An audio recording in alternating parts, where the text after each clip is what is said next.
Okay, so here we are at Myrtle Beach, South Carolina.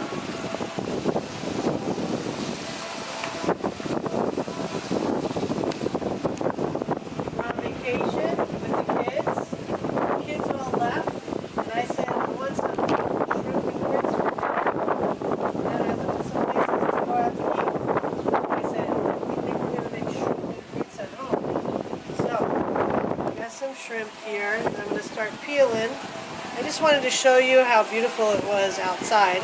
Not necessarily I'm going to stay out here and cook the whole time. Just start peeling the shrimp.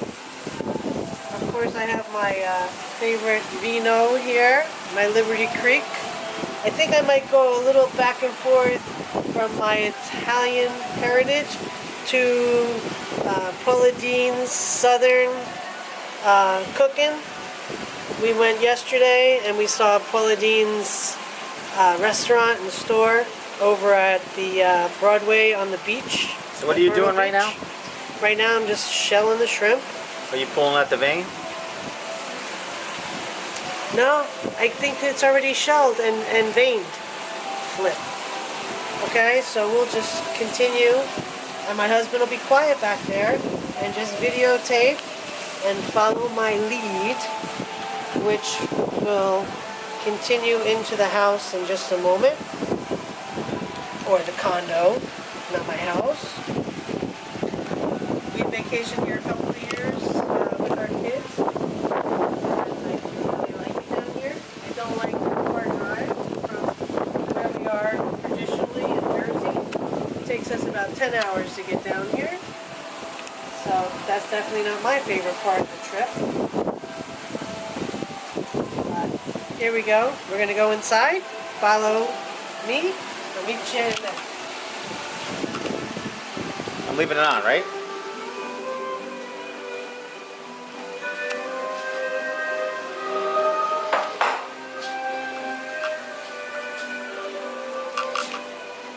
I think I left a shrimp or two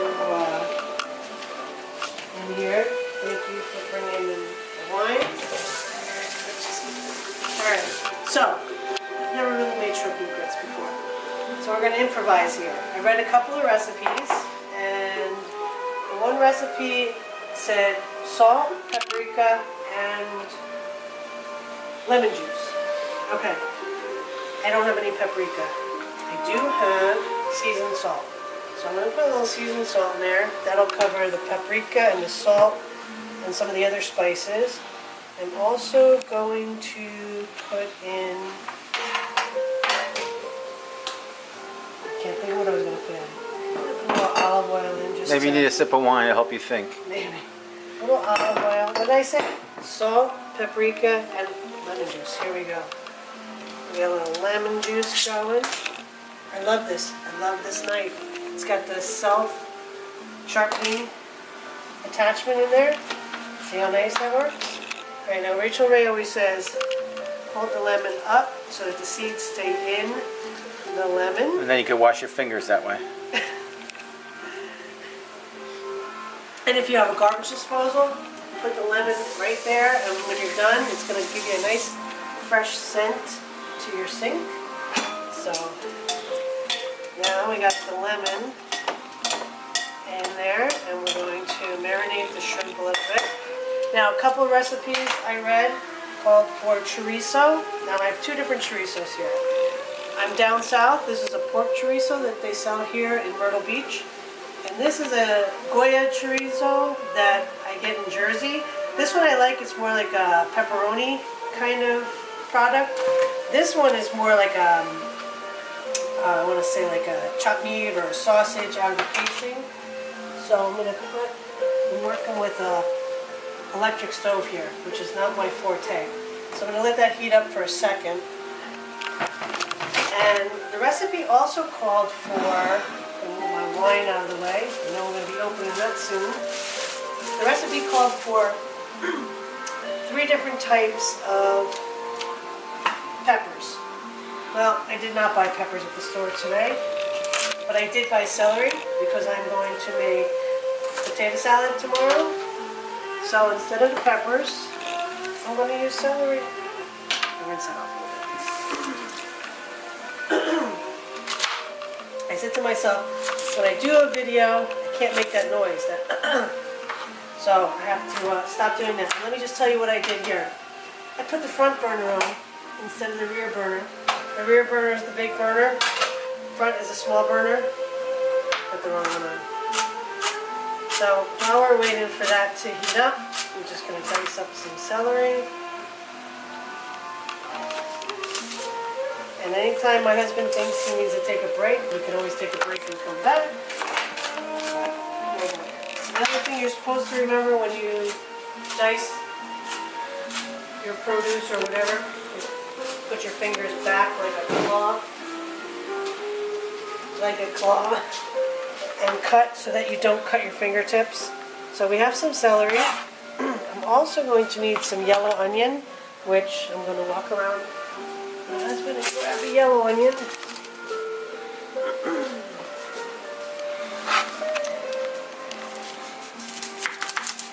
And not my favorite thing to do is prep the vegetables, but somebody's got to do it. And again, I love a sink that has that garbage disposal, because everything goes in there.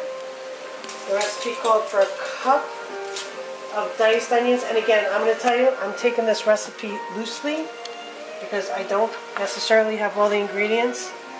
So, alright, now, this is my other thing with onions. I'm going to show you the way I cut an onion, and you might think that that takes a little bit more time, but I feel like I don't waste the onion, and I get everything at a more precise dice.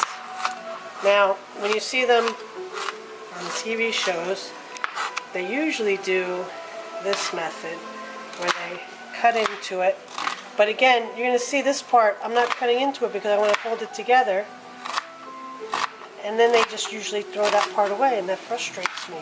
And see what happens? The onion is like not cooperating. So now I don't have my precise cuts like I want, and I'm just mincing through the rest of this onion. Alright, so I think my pan is coming to heat. First thing I'm going to do is put in the chorizo because it's got some fat in it. And that's going to build a nice layer in the pan. Hear that? For the onions. That looks, I'm also going to that looks add like something else. I'm also going to add a little oil in here because I see it's a little hot. And being it's an electric stove, I'm not used to it. We'll take it off the heat for a moment. If you notice in the background, you hear that nice Italian music my husband put on for us. Again, I'm not in my own kitchen, so I'm like fumbling for utensils. So let's get this going. Alright, so the recipe called for chorizo, which was more the sliced chorizo, and it called for bacon. I do have bacon, but I don't feel like doing the bacon today, so I think I'm going to just do the ground chorizo, put that back over there, and while that's coming up to heat, which that sounds like a very high heat, I'm going to lower it out a little bit. I'm going to move over my celery and my onion, and I'm going to get in here and get my chorizo.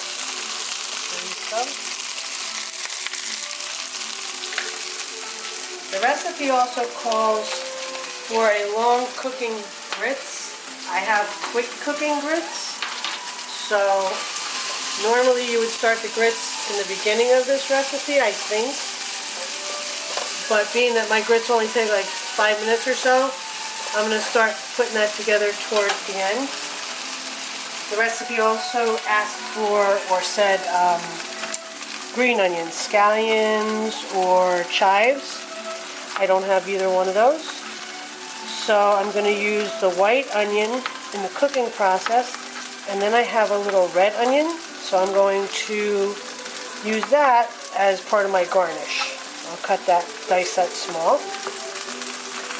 I don't know if the recipe called for parsley, but I don't have that either.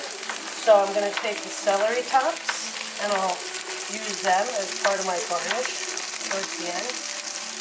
And again, if you're noticing, I'm putting my fingers back like this, my thumb back, so that my Show us that again. So, like this, as they say, like the claw. So this way you don't have your fingers. I have cut off fingernails, never a tip of a finger yet, but definitely the thumbnail and some other nails while I have been chopping vegetables. So we want to get a nice Wait. sear. Stop.